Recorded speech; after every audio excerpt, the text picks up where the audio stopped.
দীর্ঘ এক যুগ পরে বান্ধবীর লগে দেখা করতে আইছি আমি। বান্ধবী যেই শুনেছে আমি বাপের বাড়ি আইছি, ও সঙ্গে সঙ্গে ফোন দেওয়া শুরু। দুদিন ধরে ও আমাকে ফোন করছে দেখা করার লিগে, কিন্তু বাবুরে আমি ঘরে রাইখা একা একা ঘুরু সাহসে কুলাচ্ছিল না। ভাবতে ভাবতে সাহস করে অবশেষে বেড়াই পড়ছি। আজ আমি ভাবছি ওকে সাইরা আমি কতক্ষণ বাইরে ঘুরতে পারি দেখমু।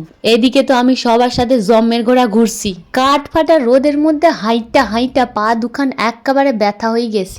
এত কষ্ট হয়েছে, ভিডিও যে করব সেটাই আমি ভুলে গেছিলাম। যদিও আমি বেড়াইছিলাম কিছু কেনার জন্য, ভাবলাম বন্ধুদের সঙ্গে নিয়ে নি, কেনাকাটাও হবে আর বন্ধুদের সাথে দেখাও হয়ে যাবে। বন্ধুদের সাথে এত গল্প করছি ভিডিওর কথা আমি এক ফোঁটা মনে ছিল নিকো, ওই জন্য ভিডিও কিছু নিতেই পারিনি। ওদের সাথে গল্প করতে করতেই আমার 2-4 ঘন্টা কাটি গেছে। সেই কলেজ লাইফের কথা কইতি ইমোশনাল হয়ে গেছিলাম। কত যে ঢং করতাম, এই যে দেখছো পা দিয়া কেমন ঢং করছি, এমনই করতাম, করে ফটো তুলে স্টোরি দিতাম। হঠাৎ করে মনে পড়ে গেল তাই করেই নিলাম। তোমরা কারা কারা এমন আমাদের মতো ঢং করতে, ফটো তুলতে অবশ্যই কমেন্ট করে জানিও। এখন ট্রেন আসবে, রাখি, চলো বাই।